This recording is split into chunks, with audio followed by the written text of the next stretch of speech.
sampai ketemu lagi rekan-rekan netizen. Hari ini saya mengunjungi salah satu Dewan Pendiri PPMI. Beliau adalah Bang Egy Sujana yang saat ini menjabat sebagai Ketua Dewan Pendiri PPMI, juga sekaligus sebagai Ketua Umum Tim Pembela Ulama dan Aktivis. Dalam rangka mendukung gerakan daripada Bung Refli Harun terkait masalah presiden threshold 0%. Nah, sekalian juga kita bincang-bincang nih. Mana Bang Egy? Alhamdulillah baru sholat asar. Oh iya. Jadi yang penting ini channel ESM channel CBM. Cerdas berani militan. CBM. Cerdas berani militan. Nah itu ESM channel. Dalam kesempatan ini saya bangga dengan Adinda Daeng Wahidin, kesantunannya, hormatnya sebagai junior kepada senior itu terpuji lah, insya Allah. Orang yang udah di kader terus lupa diri, kacang lupa kulitnya itu banyak sekali. Mudah-mudahan Daeng yang sosok jadi orang pun tidak pernah lupa. Amin. Sama dengan saudaraku Tam Selinder. Iya. Tadi juga dia baru jumpai saya. Nah, dalam konteks himbauan Refli Harun itu sangat benar dan cerdas, sekaligus berani dan militan. Itu CBM kan saya dukung. Apa? Ada dua faktor. Faktor pertama mengenai threshold ini 20% itu pembajakan demokrasi. Oh. Kenapa bisa membajakan, Bang? Nah, karena suara rakyat itu kan one man one vote. Itu dieliminir dengan 20%, dikaitkan dengan harus melalui saluran partai. Oh. Ini kan satu pembatasan sekaligus pembajakan. Maka pembajakan demokrasi ini amat bertentangan dengan semangat dunia yang membuat globalisasi tentang demokrasi itu sendiri. Ya. Oleh karena itu threshold 20% ini harus hilang, harus 0%. Atau dengan kata lain tidak perlu ada threshold. Ya. Faktor-faktor penunjang itu dari segi politis sosiologis. Nah, politis sosiologis itu maksudnya adalah ini hitungannya politik tapi menyangkut suara rakyat. Iya. Kan gitu. Jadi politis sosiologis mengakibatkan masyarakat kita masyarakat yang terkoordinasi dalam bentuk yang tidak benar. Jadi apa? Nanti yang bermain pasti oligarki. Nah, di belakang oligarki itu pasti ada pemodal. Gak mungkin gak ada pemodal, ini jumlah suara. Tapi yang kita mengerikan begini, katakanlah untuk kebutuhan ini sekaligus misalnya 20 triliun. 20 triliun itu sedikit untuk mencapai jabatan presiden. Karena logika berikutnya presiden bisa mengelola uang lebih dari 2000 triliun. Begitu kelipatan 100 kali lipat ya? Ini dari modal. Karena justru itu. Maka berbondong-bondong kalau meratu mau, dia lebih baik menternak pejabat. Oh. Gitu. Jadi cara membajak demokrasi melalui threshold 20% ini, kemudian diternak pejabat itu. Gitu. Kayak bebek aja diternak. Ya, memang begitu, jadi bebek. Ini negara bebek, negara Indonesia. Jadi secara politis sosiologis ini negara bebek. Gitu. Iya. Ya. State duck. Iya. Atau dark state lah. Bukankah juga bahwa presiden threshold 20% ini dapat menghalang-halangi warga negara untuk bersamaan kedudukannya di mata hukum dan pemerintahan? Udah pasti. Ya, itu disebut pembajakan. Ya artinya berdasarkan konstitusional kita tidak konsisten loh dengan tidak konsisten dengan dan ini dong, menentang kepada Pancasila dan Undang-Undang Dasar 45 itu sendiri. Kenapa? Karena di Pancasila dan Undang-Undang Dasar 45 itu ada satu klausul pasalnya, bukan pasalnya, sila dalam pengertian dari 1 sampai 5. Iya. itu kan harus filosofisnya mengacu yang ke nomor satu sebenarnya, ketuhanan yang Maha Esa. Nah, ketuhanan yang Maha Esa itu Allah. Ya. Kalau bicara tentang logika hukum, Ya. dari mana saya tahu? Dari pasal 29 ayat 1. Negara Republik Indonesia berdasar kepada ketuhanan yang Maha Esa. Ya. Siapa yang Maha Esa itu? Yang disebut juga dalam sila pertama, dijelaskan di Mukadimah, alinea ketiga, Ya. berkat rahmat Allah. Nah, Allah menciptakan totalitas alam termasuk di dalam manusia. Ya. Manusia dikontekkan tadi saya politis sosiologis, sudah saya terangkan sejenak tadi itu punya hak suara politik. Maka idealnya kalau menurut saya harus ada presiden independen pun harus boleh gitu. Oh, Itu iya betul. konsekuensi demokrasi. Agar sejalan dengan apalagi persamaan hak setiap warga negara di mata hukum dan Ya, pemerintahan. itu sisi hukumnya. Iya. Tapi persamaan hak dalam konteks suara Iya. itu pasal 28. 28. Serikat berkumpul, nyatakan pendapat, Iya. bebas. Nah, kalau dia berpendapat dia mau jadi presiden, kenapa? Iya. Lihat Amerika, pernah ada calon independen? Ada Amerika. Iya. Terus jangan jauh-jauh, Indonesia sendiri calon gubernur aja ada. Iya.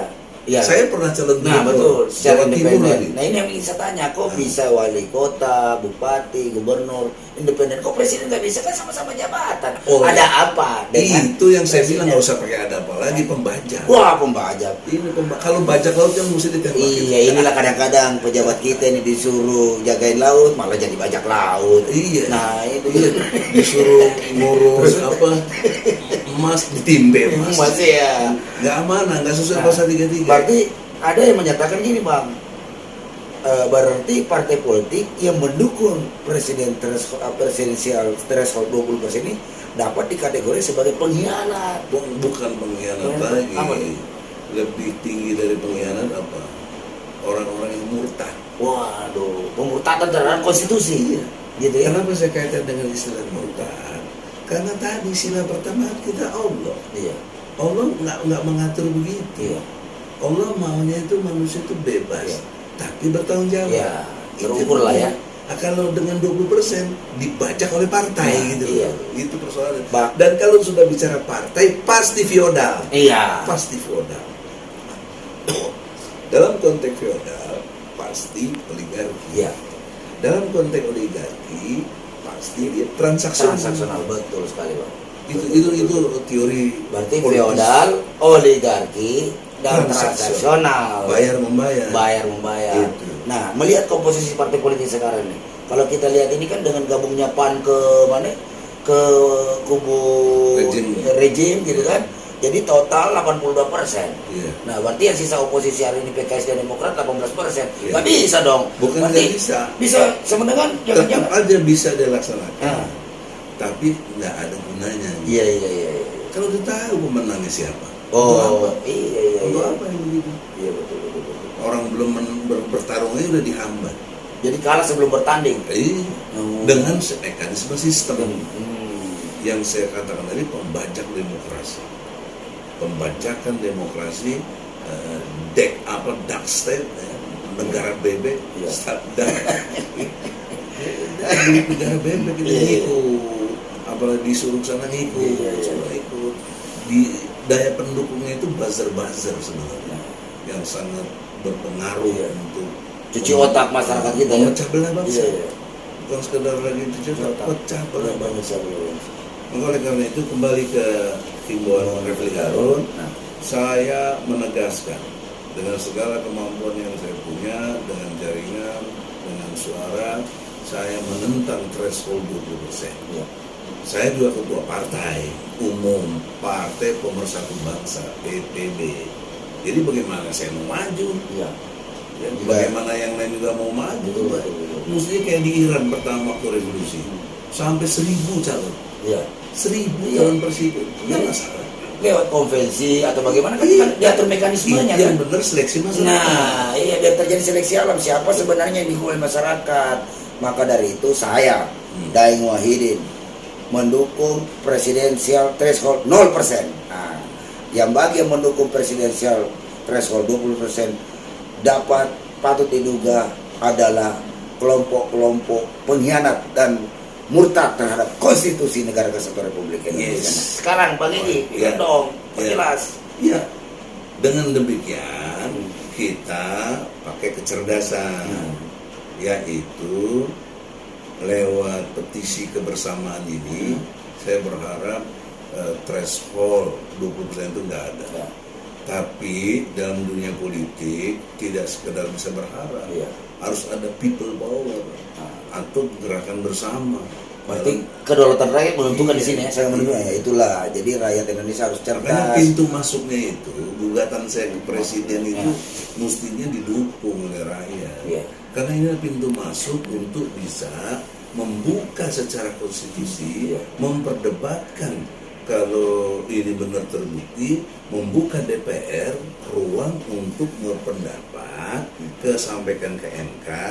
MK juga nggak bisa berpendapat lain. Iya. Memang ada pelanggaran hukum karena saya berbuktikan di Iya, pengadilan iya, gitu. iya, iya. Itu Maka harus terjadi sidang istimewa. nah, Nah, dari sini baru kita bisa rubah. Jadi sekarang kita jangan melompat iya. untuk menghindari threshold 20%, tapi kekuasaan masih sekarang ya nggak bisa. Iya, iya. Logika saya mengatakan susah, sulit. Dan kalau udah sulit kan harus ada jalan. Iya. Nah, bagaimana jalannya? Gugat dulu ini Jokowi dalam perspektif hukum. Iya.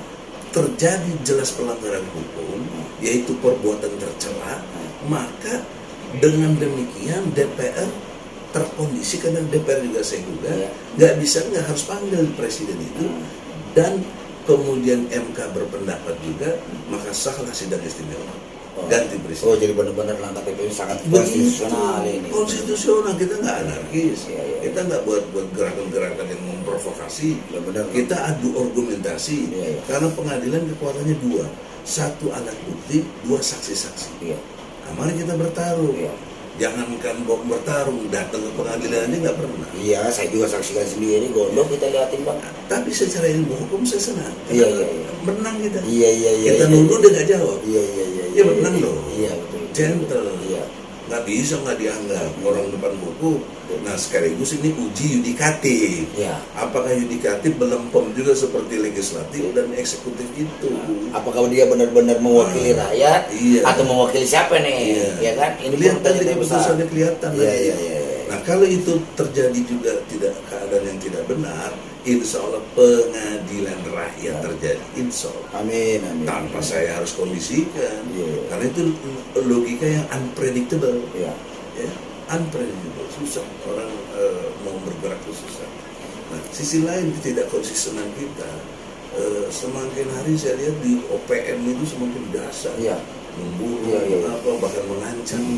Saya baca lihat video yang terbaru itu dari juru bicaranya itu sangat mengancam untuk warga negara siapa yang cari makan katanya di daerah wilayah yang mereka kuasai, saya tidak tanggung jawab, pasti ada kematian. Oh, Nah, itu. udah ada ngomongan kayak begitu, nggak ada tindakan Ya. dari presiden. Ya. Mestinya dia sebagai panglima Tertinggi TNI. dari TNI Polri perintah loh. Iya. Ini kan udah subversi, sudah separatis, sudah mau memisahkan negara, mau merdeka. Beda dengan waktu Aceh, gampang langsung dipersoalkan. Dan dalam rangka menjalankan tugasnya juga menjaga seluruh tumpah darah rakyat Indonesia. Ah, itu presiden berarti disfungsional.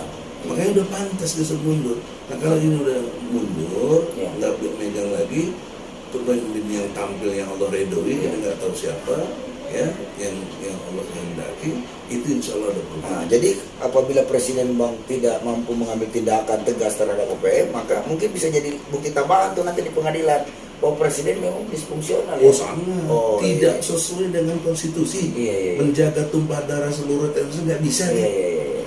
Kok ada yang berani ngancam di Iya, negara iya, kita? iya, iya. Itu kan kalau bicara pinat sekali gitu loh. Hmm. Angkatan udara kayak kalau darat dia nggak sanggup ya, dibom sebentar habis itu. Tuh. Kenapa nggak oh, aduh masya Allah. Jadi saya gondoknya luar biasa. Jadi alat-alat perang yang dibeli pakai uang rakyat gimana? Gimana? Nah, di sini juga saya bertanya dengan Iya. Prabowo sebagai Menhan. Iya. Ya saya bertanya serius, sahabat saya Prabowo itu, bagaimana melihat OPM itu? Iya. Kunaon cicing wae. Ya. Ya, kenapa nggak ada tindakan? Iya. Kan langsung sudah disikat itu, udah disikat. nggak boleh nggak dibiarkan. Ya, jangan berlaku diskriminatif. Kalau di sana kok dibiarkan, kok kepada jalur gerakan-gerakan Islam langsung dihabisi, belum melakukan apa-apa udah dibubarin juga. Nggak bertentangan dengan Pancasila pun dibubarin juga, dipaksa bertentangan. Ini yang udah jelas-jelas bertentangan dengan Pancasila, nggak diapa-apain. Saya juga bertanya kepada Menko Polhukam, apa kerjaan itu? Kok politik begini? Kok nggak sanggup ngatasinnya apa-apa? Lebih senang Menko Polhukam sekarang lebih senang kritikin sinetron Korea daripada kondisi di Papua, Bang. Aduh, Itu kacau kan juga ini. bukti ketidakmampuan. Iya. Harusnya tahu diri. Nah, mundur lah. Nggak mampu ya. Nggak mampu ngalahin OPM. Malah kan, menurut saya pindah. Jika saya punya kekuasaan. Iya. Kalau enggak ya kita apa bisa. Nah, jadi terkait masalah seluruh daripada problematika bangsa kita hari ini yang mungkin sudah carut marut apa segala macam, itu seperti apa, Bang? Ya itulah. Apalagi yang kedua yang saya ingin sampaikan tadi, pemilu ada wacana bisa diundur. Iya. Atau perpanjangan presiden sampai 3 tahun lagi, Iya. 2023. Iya. Nah, ini juga satu pengkhianatan murtad terhadap konstitusi. Curi kesempatan dengan pandemi, alasan pandemi, perpanjang tanpa ada pemilu, enak banget tuh bonus 3 tahun. Luar biasa. Waduh, untung besar tanpa biaya Berapa kampanye. yang dikorup sejak itu? Iya. Dan selama pandemi, Ya, itu juga perlu. Dan ini menunjukkan, sekali lagi menunjukkan kapasitas presiden itu tidak punya. dan ingat loh, Bang, selama pandemi ini kekayaan pejabat 70% rata-rata. Waduh, Saya lihat itu, waduh. semua pada naik, sementara rakyat pada susah, dia Iya. pada naik. Nah, data terakhir 67 juta orang miskin bertambah, dan 27 dari 67 juta. Masya Allah. Itu. Jangankan jutaan satu orang aja. Iya. Menurut Al-Maidah Iya. ayat 32, Iya, Bang. menemui kematiannya itu sama dengan membunuh seluruh manusia. Wah, betul. Al-Maidah ayat 32. Tolong ingat baik-baik. Kalian punya dosa struktural yang berat. Berat sekali. Presiden, gubernur, para menteri, DPR juga. Anda membiarkan situasi ini. Kalau pakai ilmu pidana, Anda mudah dikenain hukum. Iya. Minimal 2 tahun 8 bulan. Dengan dasar pasal 421. Iya. Sebagai pejabat membiarkan sesuatu atau memerintahkan sesuatu yang tidak pada tempatnya. Belum lagi ancaman luar negeri dari Natuna. Iya. Yang dalam pengertian pasukan Amerika sudah di situ. Iya. Cina sudah bayang-bayang. Konflik. Kemarin juga sudah ada kapal perangnya juga. Konflik Laut Cina Selatan ya, Natuna Utara. Mana Konflik tuh Natuna kepala Utara. staf angkatan laut Iya. nggak ada komen. Nggak Terus ada. hasilnya daripada latihan bersama apa itu? Juga kaitannya juga yang kapal yang tenggelam itu sampai 52 orang meninggal. Pertanggungjawaban moralnya apa? Nggak ada juga. Ini harus jadi evaluasi. Padahal pecah 3 itu. Kan mestinya ada investigasi bahwa ini kena rudal. Iya. Nggak mungkin tenggelam begitu aja. Iya. Hal-hal begini selalu di-keep. Akhirnya hilang. Itulah makanya saluran PN ini efektif untuk minimal kita membuka data, membeberkan bukti-bukti dan mendatangkan saksi-saksi. Iya. Nah itu, jadi saya berharap PN jujur bisa memfasilitasi sampai Jujur, benar, adil. Jujur Jadi, jujur benar. jadi PN Jakarta Pusat itu mohon melaksanakan tugasnya dengan jujur, benar, dan adil. Jubedil. Berangkat dari objektif, Sistematis, toleran. Jadi OS Jubedil. Nah, itu teori. OS Jubedil. Objektif, sistematis, toleran. Jujur, benar, dan adil. CBM. Cerdas, berani, militan. Terima kasih. Terima kasih. Semoga cukup untuk pencerahan yang bisa kita dapat. Assalamualaikum warahmatullahi wabarakatuh. Nah, demikian saudara-saudara sekalian bincang-bincang kita dengan Profesor Dr. Haji Egy Sujana Mastal dan bersama dengan ESM Channel yang cerdas, berani, militan. Semoga dapat menjadi manfaat buat seluruh Indonesia. Demikian, terima kasih. Assalamualaikum warahmatullahi wabarakatuh. Hidup rakyat. Allahu Akbar.